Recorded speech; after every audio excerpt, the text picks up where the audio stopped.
कोण ही? शी is Ridhima. MBA करते, US ला असते. तुला हिचा नंबर पाठवलाय, get in touch with her. Y? कारण रिधिमाशी मी तुझं लग्न ठरवलंय. काय? आई झालंय ना आपलं यावर बोलणं, परत का तेच विषय काढतेस तू? मला सुद्धा पुन्हा पुन्हा तेच डिस्कशन्स नकोय. आणि लग्न रिधिमाचं MBA झाल्यानंतर असो. सो तोपर्यंत तुमच्याकडे वेळ आहे. Get in touch with her, तिला ओळखून घे. नाही नंतर मला हे ऐकायला नको आहे की आम्हाला ओळखायला वेळच दिला नाही एकमेकांना. वेळ आहे. Call her, get to know her. I I I hold your horses. मी आत्ता नाही लग्न करणार आहे. मी तुला विचारत नाहीये, तुला सांगतेय.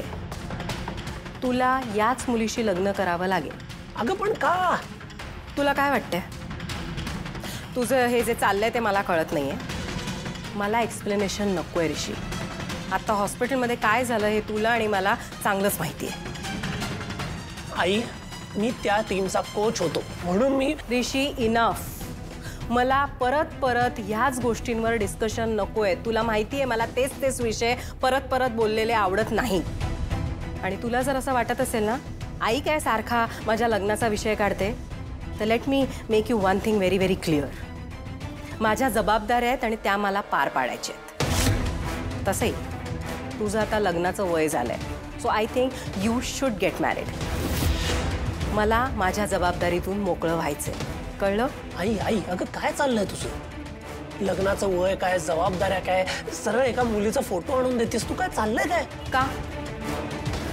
का नाहीये तुला इंटरेस्ट? माझ्या प्रायोरिटीज वेगळ्या आहेत. Is it? ऋषी कुठल्या आहेत रे तुझ्या प्रायोरिटीज? नाही मला कळू देत ना. मला कळू दे तुझ्या प्रायोरिटीचं नाव काय आहे. आई तू काय अर्थाने बोलतेस हे कळतंय मला.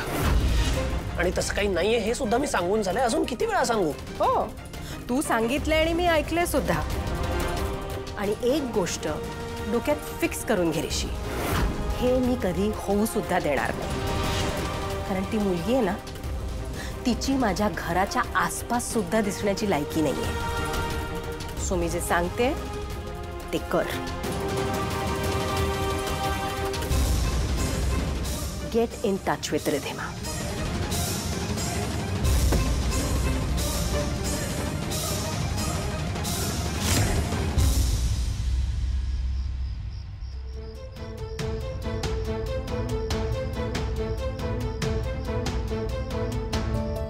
सरू कसला विचार करायलीस? हे घे जेवून घे. नाही नग सरू अगं काय खाल्लं नाहीस तर अंगात जीव तरी राहील का? अंगात ताकद कशी येईल? खाऊन घे बरं.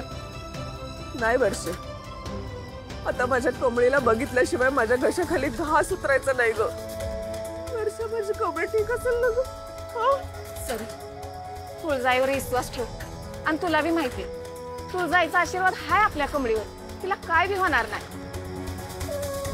पण मग ते मला पडलेलं सपाट. सरोज अगं नको त्या गोष्टीचा विचार करून तब्येत खराब करून घेशील. आणि तुझी तब्येत खराब झाली तर कमळीला टेन्शन. मग ती सगळं सोडून येईल इकडं. मग ते चालेल तुला? नाही ना, असं नाही व्हायला पाहिजे. कमळीच्या शिक्षणाच्या आणि सपनाच्या मध्ये काय बी नाही आलं पाहिजे. माझी पोर चांगली शिकायला पाहिजे. शिकून सवरून मोठी होऊन परत गावात यायला पाहिजे. होय ना? मग तुला बी तुझ्या तब्येतीची काळजी घ्यायला नको का? खाऊन घे बरं. अगं वर्ष नको ग. अगं नग काय नग. थांब तू अशी ना ऐकायचीस. मीच भरवतो तुला. अगं नको वर्षे. नाही ते काय बी नको सांगस मला. अगं नाही आकर बरं.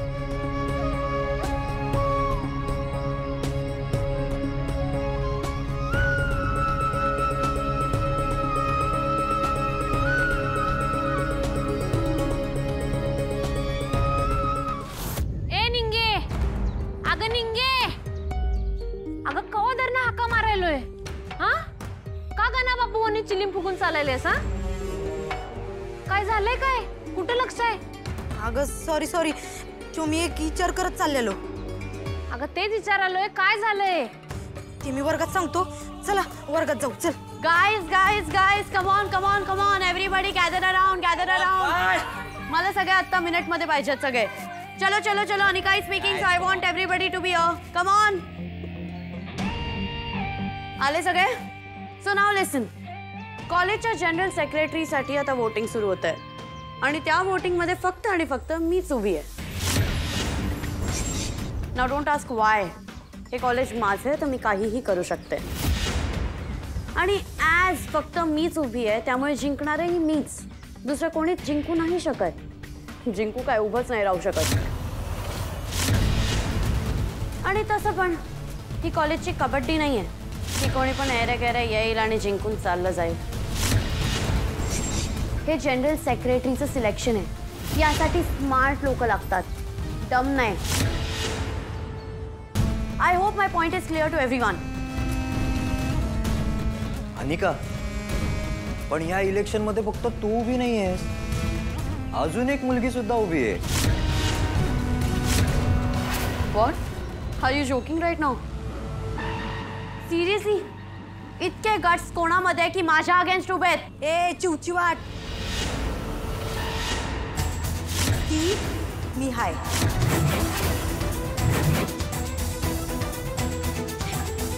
व्हॉट? एव गाईज, असा पिंगू पिंगू टिंगूने जोक आहे.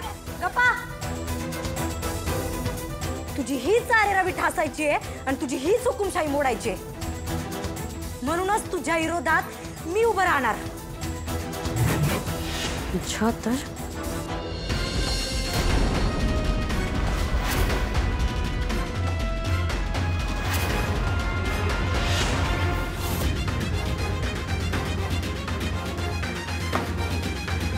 हे चिवचिवाट, उगा अंगसाटीला जायचं नाही, आधीच सांगून ठेवतो.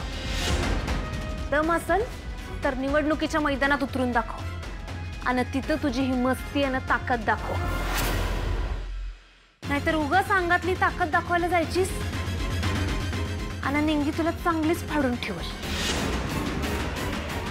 मी हाय म्हणून शाबूत आहेस, नाहीतर एवढ्याला तुझा कवाच खुळखुळा केला असता. ए गावछाप, माझ्याशी पंगा घेऊ नको.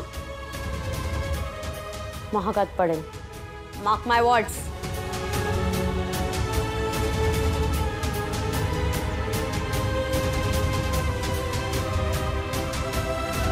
ए अगं काय, तू अन कवा निवडणुकीला उभारणार आहेस? मला तर काहीच माहित नाही. कमळे, मला तिचं ह्योच मात जिरवायचा आहे आणि म्हणूनच मी इलेक्शन लढणार आहे. तिनं आपल्याला किती त्रास दिलाय माहित आहे ना तुला. आणि आता बघ की, आपली काय बी चूक नसताना तिच्या तोंडावरती केमिकल पडलं, त्याचा आळ बी तिनं आपल्यावर घेतलाय. अगं वय, तुझा राग कळतोय मला, पण आपण इथे शिकायला आलोय. लोक काय म्हणतील? नाही कमळे, तिची ही अरेरावी आणि हुकुमशाही बंद झाली तरच आपल्याला सरळ मार्गाने शिकता येईल. नाहीतर ती असंच लटांबर लावत राहणार आपल्या मागं. आता तूच बघ की, आता तिच्या विरोधात उभं राहायला कोणच नाही म्हणल्यावर ती काय काय करल ह्यो विचार करूनच मला तर नको नको वाटायला लागले. पण तू तर काय उभं राहणार नाही. खरं तिला विरोध करायला कोणतर पाहिजे की नाही. कॉलेजमध्ये सगळेच तिला घाबरतात, खरं मी नाही. मी शांत बसणार नाही. ए बाई निंगे, मला सारखं सारखं कॉलेजमधनं रस्टिकेट व्हायचा कटाळा आलाय बघ आता. म्हणून तुझ्या या निर्णयावर मी तुझ्यासोबत नाही. खरं तुझ्या हिमतीला आणि धाडसाला माझा सल्ला, आणि एक दोस्त म्हणून माझं मत तुलाच. कमळे, आता तू बघच ही निवडणूक मी कशी जिंकतो की नाही ते. सुट्टीच देत नसतोय.